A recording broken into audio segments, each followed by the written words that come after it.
లోక్సభలో గత 10 ఏళ్లలో ఏ పార్టీకి ప్రతిపక్ష హోదా లభించలేదు. కానీ 18వ లోక్సభలో బీజేపీ తర్వాత ఎక్కువ సీట్లను సాధించి రెండో అతిపెద్ద పార్టీగా నిలిచింది కాంగ్రెస్. అంతేకాదు ప్రతిపక్ష హోదాను సైతం దక్కించుకుంది.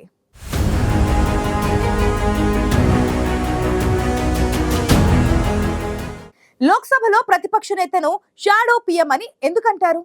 ప్రతిపక్ష నేతకు ఎలాంటి ప్రాధాన్యత ఉంటుంది? లోక్సభలో ప్రతిపక్ష నేత పదవి పొందడానికి గల అర్హతలేంటి?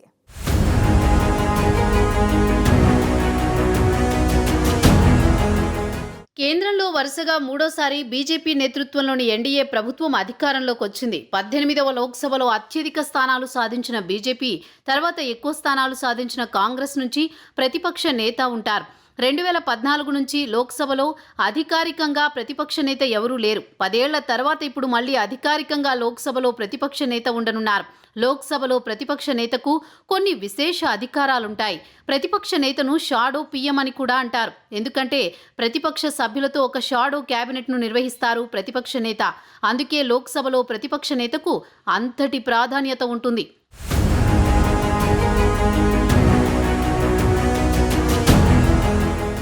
లోక్సభలో ప్రతిపక్ష నేత పదవి పొందడానికి ఆ ప్రతిపక్షం కొన్ని అర్హతలు సాధించాల్సి ఉంటుంది. అధికార పక్షం తర్వాత విపక్ష పార్టీలో అత్యధిక లోక్సభ స్థానాలు గెలిచిన పార్టీకి చెందిన నాయకుడిని పార్లమెంటులో ప్రతిపక్ష నేత హోదా కల్పిస్తారు. ప్రతిపక్ష నేతకు కేబినెట్ మంత్రితో సమానమైన హోదా లభిస్తుంది. అయితే ప్రతిపక్ష నేత హోదా పొందడానికి అధికార పక్షం తర్వాత అత్యధిక స్థానాలు సాధించడం మాత్రమే కాదు, మొత్తం లోక్సభ స్థానాల్లో కనీసం 10% సీట్లలో గెలిస్తేనే ప్రతిపక్ష హోదా కల్పిస్తారు. లోక్సభలోని మొత్తం సీట్లలో 10% సీట్లను గెలిచిన పార్టీకే ప్రతిపక్షానికి సంబంధించిన హోదా లభిస్తుంది. అంటే 543 లోక్సభ స్థానాలుండగా వాటిలో 10% అంటే 55 సీట్లు సాధించాల్సి ఉంటుంది. ఈ ప్రకారం లోక్సభలో ప్రతిపక్ష నేత హోదా పొందాలంటే ఏదైనా విపక్షం కనీసం 55 సీట్లలో గెలిచి తీరాల్సి ఉంటుంది.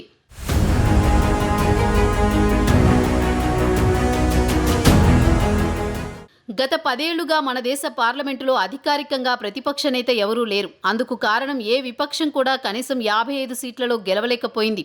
2014 లోక్సభ ఎన్నికల్లో కాంగ్రెస్ పార్టీ అత్యధికంగా 44 సీట్లలో మాత్రమే విజయం సాధించగలిగింది. దీంతో 16వ లోక్సభలో అధికారికంగా ప్రతిపక్ష నేత ఎవరికీ లభించలేదు.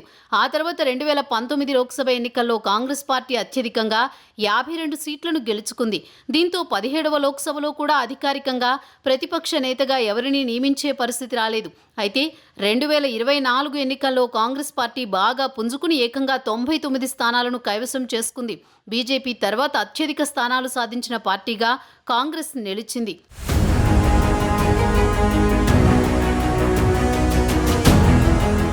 పద్దెనిమిదవ లోక్సభలో కాంగ్రెస్ రెండో అతిపెద్ద పార్టీగా నిలిచింది. లోక్సభలో ప్రతిపక్ష నేత హోదా సాధించడానికి అవసరమైన 55 సీట్లకు మించి కాంగ్రెస్ గెలుచుకోవడంతో ఆ పార్టీ ప్రతిపక్ష నేత హోదాకు అర్హత సాధించింది. కాంగ్రెస్ పార్టీ 99 సీట్లు సాధించడానికి రాహుల్ గాంధీ చేపట్టిన భారత్ జోడో యాత్రనే అని కాంగ్రెస్ అగ్రనాయకత్వం భావిస్తోంది. ఈ క్రమంలోనే రాహుల్ గాంధీయే ప్రతిపక్ష నేత పదవిని చేపట్టాలని కాంగ్రెస్ నాయకులు కోరుతున్నారు. కాంగ్రెస్ వర్కింగ్ కమిటీ కూడా ఈ మేరకు ఒక తీర్మానం ఆమోదించింది. ఒకవేళ రాహుల్ ప్రతిపక్ష నేత పదవిని చేపట్టని పక్షంలో మనీష్ తివారీ, కుమారి శైలజా, గౌరవ్ గొగోయ్ల్లో ఎవరికైనా ప్రతిపక్ష నేతగా అవకాశం దక్కవచ్చు.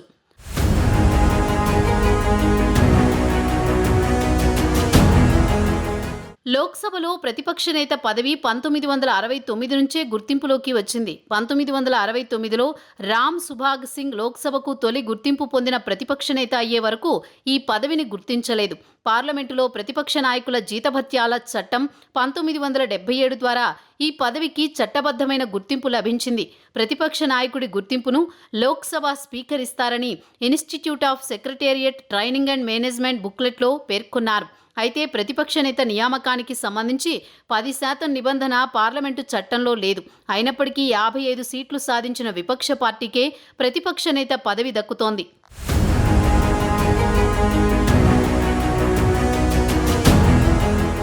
లోక్సభలో ప్రతిపక్ష నేతగా గత 10 ఏళ్లుగా ఎవరూ లేకపోవడంతో విపక్షాలకు పెద్దగా ప్రాధాన్యత లేకుండా పోయింది. కేంద్రంలోని ఎన్డీఏ ప్రభుత్వం ఏం చేసినా చెల్లింది, కానీ ఈసారి మాత్రం కాంగ్రెస్ పార్టీ ప్రతిపక్ష నేత హోదాకు అర్హత సాధించింది. దీంతో కాంగ్రెస్ పార్టీ నుంచి రాహుల్ గాంధీ లేదా ఇతర నేతలు ఎవరైనా ప్రతిపక్ష నేతగా ఉండడం ఖాయం. దీంతో కేంద్రంలో అధికారంలో ఉన్న ఎన్డీఏ కూటమికి లోక్సభలో బలమైన విపక్షం నుంచి పలు సవాళ్లు ఎదుర్కోవడం తప్పదనే విశ్లేషణలు వినిపిస్తున్నాయి. గతంలో మాదిరిగా బీజేపీ కానీ ఎన్డీఏ ప్రభుత్వం కానీ ఏ కీలక నిర్ణయం తీసుకున్నా దానికి విపక్షాలు మద్దతు కూడా అవసరం ఉంటుంది. దీంతో 18వ లోక్సభలో కాంగ్రెస్తో సహా ఇతర విపక్షాలు సైతం కీలక పాత్ర పోషించనున్నాయనే అభిప్రాయాలు వ్యక్తమవుతున్నాయి.